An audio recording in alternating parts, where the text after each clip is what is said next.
Welcome to the Digital Mr. E, uncovering the secrets of online safety with Mr. E. Hello and welcome to a new episode of the Digital Mr. E. Today we're going to be looking at AI. Now, when I'm talking about AI, I'm talking about two things. AI is a bit of an umbrella term, if you like. So for AI, we've got machine learning, and then we have got generative AI. That's where generative AI is where AI is creating something new. So it could be creating a new picture, etc. Machine learning is where we've trained it. So humans have trained AI and it then runs through kind of routines, if you like. AI is everywhere at the moment, and especially right now, probably it's right next to you, might even be listening. It is built into all our smart speakers. So if you've got Alexa and Siri, that you're interfacing every day with AI. It's built into phones, it's built into web browsers, etc. Now, the big AIs you're probably going to be familiar with is like the likes of ChatGPT, Copilot, Gemini. So absolutely massive. Now, a lot of these actually have age restriction on. So most of them are saying 13 years and older with parental permission, 18 years without parental permission, because you're an adult by 18.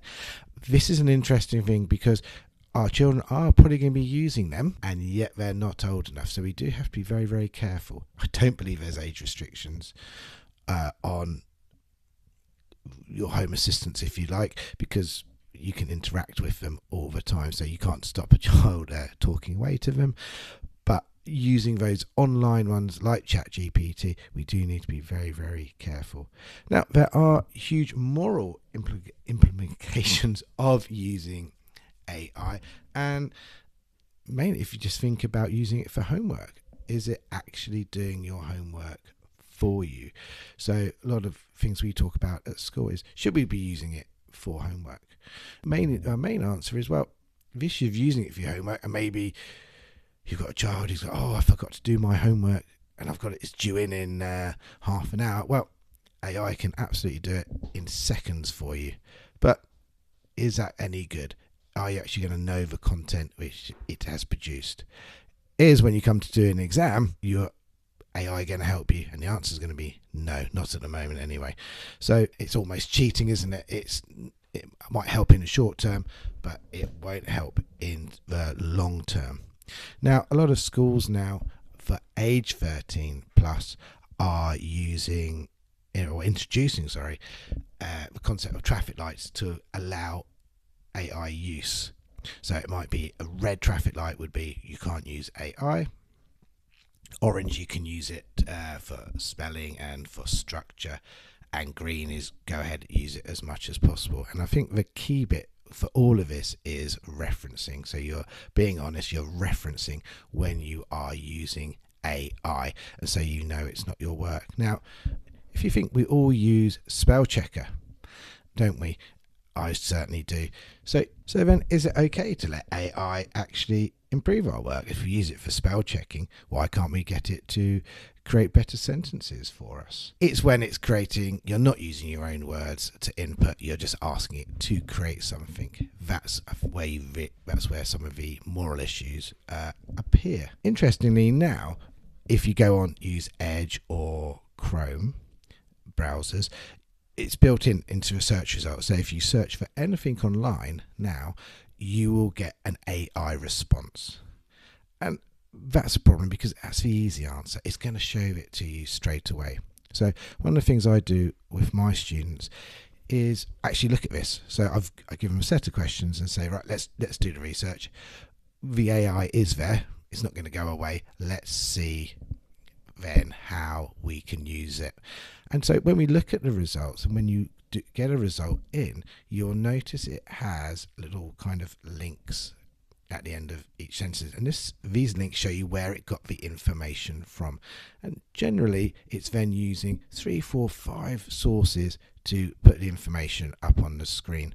You can then look at those sources, visit them, and check them out.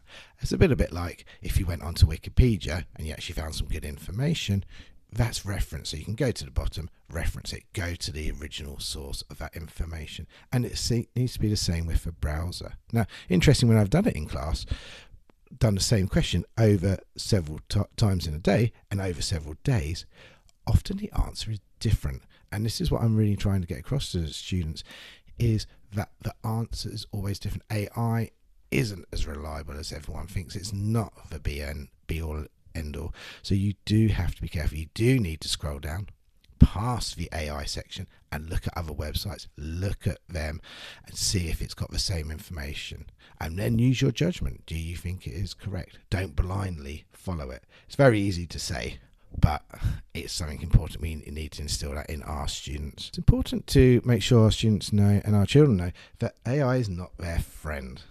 It's very, very easy to have a conversation with AI. Now, I'm not talking about the frustrating conversations we have with voice assistants like Alexa when we get Alexa rage. I'm talking if you're on the Gemini app or on ChatGPT and you're kind of just texting with the AI. Well, the AI is not going to give a bad response. It's not going to tell you, yeah, you are having a bad day and isn't it terrible? It's going to be very positive and nice. And that's very easy for children to fall into that trap of, oh, this is a friendly person here I can have a nice chat to. It can seem like that, but we do need to be careful to make sure our children don't rely on the AI and think it is that person. Now, also, AI, like ChatGPT and Gemini, it feeds it the information you give it back into the mothership, if you like, and it uses that information. So we have to be very careful what we're actually sharing with AI.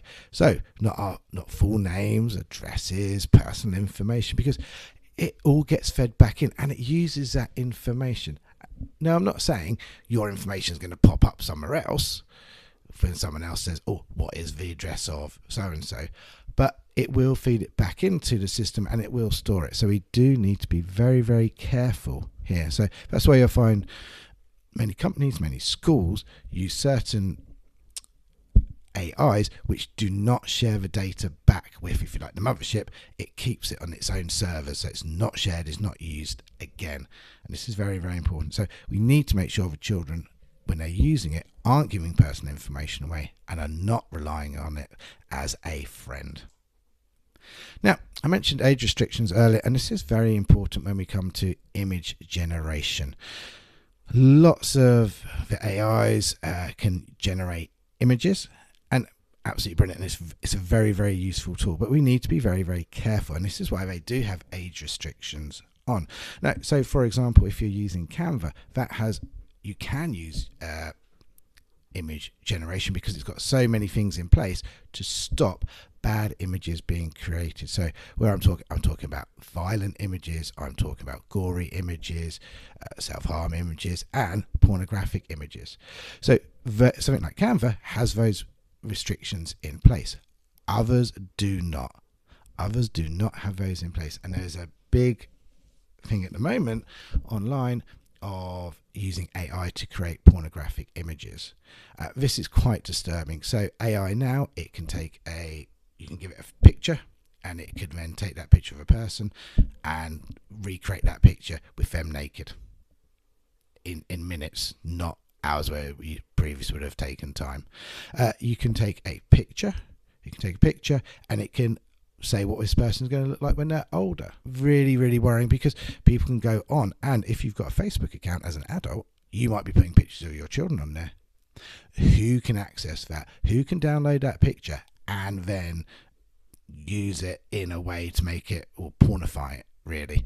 We have to be extremely careful. We need to make sure we've got consent from people in the pictures to say, is it okay we put it online? We need to be really careful what we are sharing a lot more now, because the AI revolution is meaning people can take an image and make it into pornography very, very easily. So we have to be very wary of AI, but let's not forget AI there is here to enhance our lives. So I use AI to enhance my work, my writing and different things like that.